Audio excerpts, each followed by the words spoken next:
Okay, this is quiz number 21.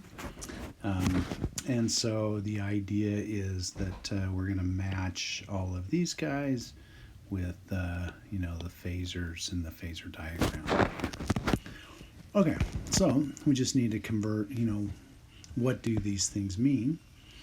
And remember, I guess the key principle is that if we have 10,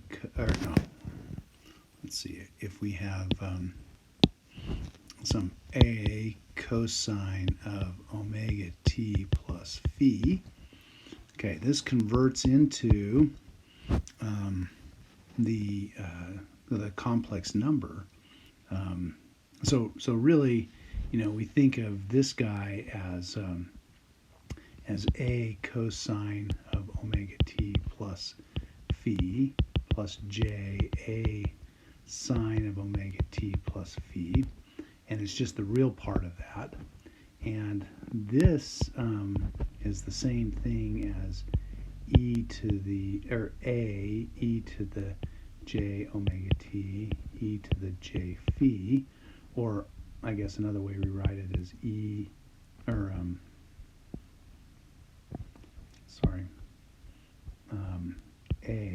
e to the j phi e to the j omega t.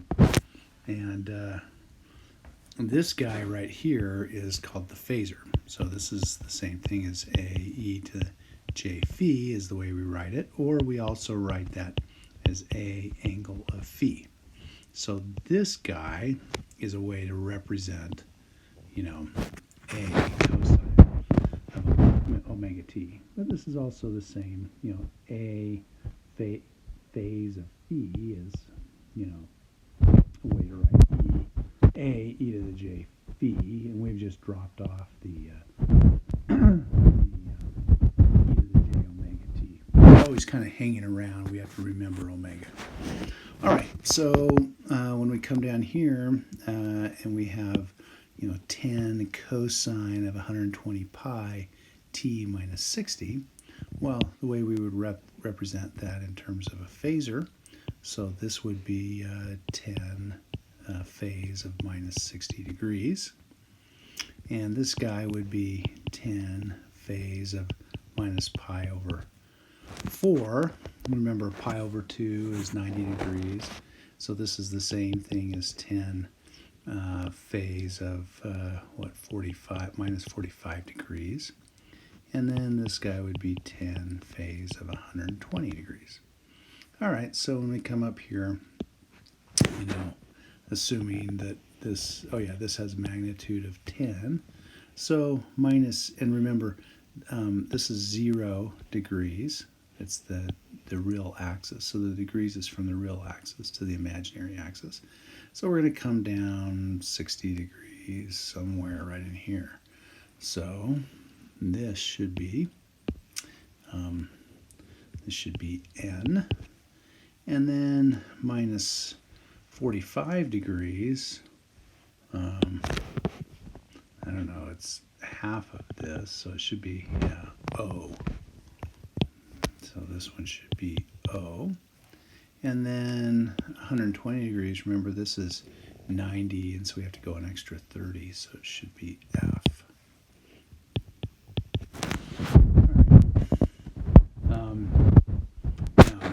We can also represent, this phasor is really just represented also in terms of A e to the j phi. This is just another way of writing that phasor notation. So we could write this as 10 angle of pi is 180 degrees. And then this is going to be 10 angle of, so pi over 6 is 30 degrees? I guess not equals, but yeah, I get our representation. And so this would be 10 angle. So minus pi over 2 is 90 degrees, so minus 90 degrees. All right, so we can come up here and say you know, 180 degrees. This is 0, so 180 is all the way over here. So the 180 degrees should be I. And then 30 degrees, so this is 45, so that must be 30, so this would be B. And then minus 90 degrees, and come down here, so that would be M. All right. Now another way we can represent, back here with the phasors, whoops, this is the polar or rectangular representation. And when we convert to find A or phi, remember, so if I have A plus JB, I can write this in terms of the magnitude. In other words, I'm just solving for, I'm going to write it now. I guess I'm going to, or A plus JB is going to be, this phasor piece here. We're still dropping off the j to the omega t.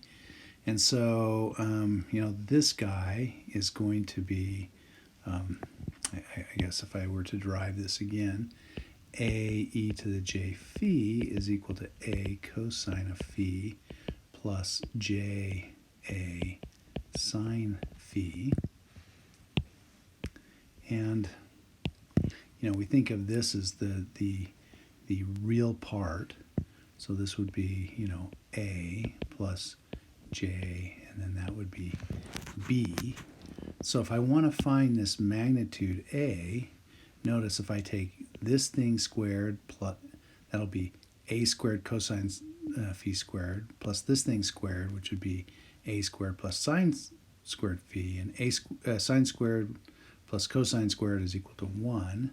So I get A squared, and so I need to square root that, so I could just simply say that A then is going to be equal to the square root of the real part squared plus the imaginary part squared.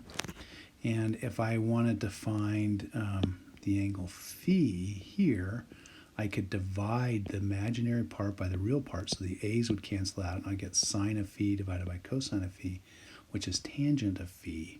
And so I could take the inverse tangent, from which I get that phi is going to be the inverse tangent of the imaginary part b over a.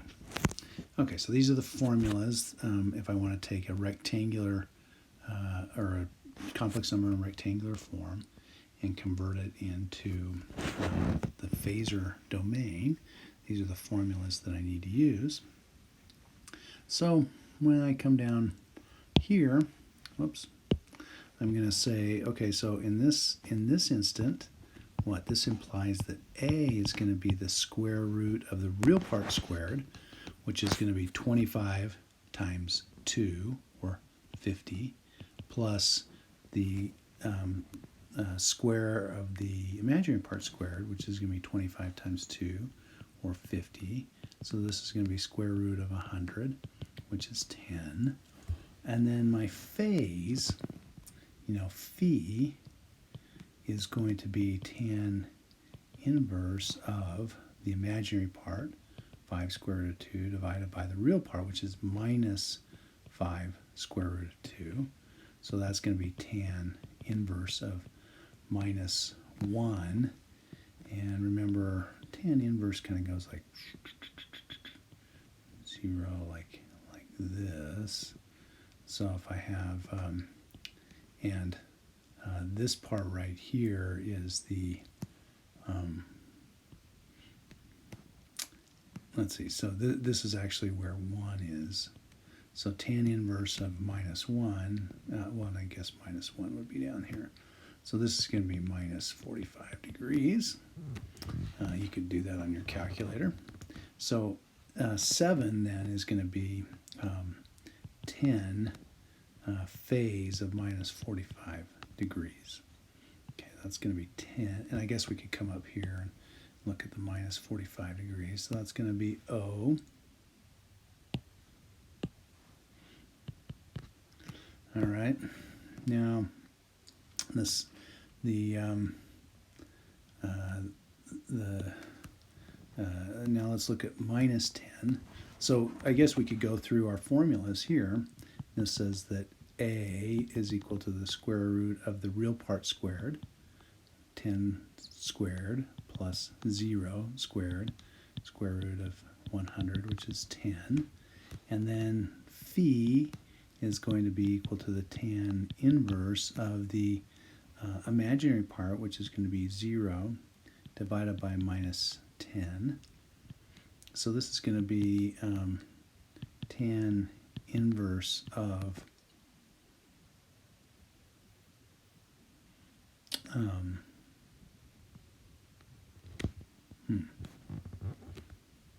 yeah, I guess, yeah, this is actually, the tan inverse really should be an a tan 2.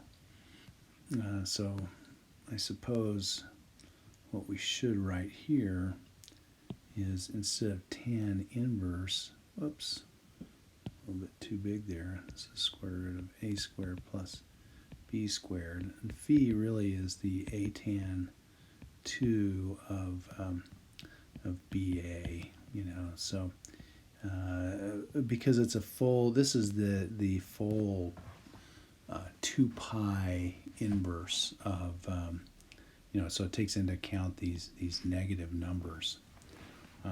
So really, when you do an a tan 2 down here, this a tan 2, a tan 2 of the thing in the numerator, which is going to be 0, and the thing in the denominator is minus 10. And this is going to give you 180 degrees. So this is going to be a 180 degrees. And the way you can think about it also is that a negative 10 points back this direction. So this is 180 degrees. So the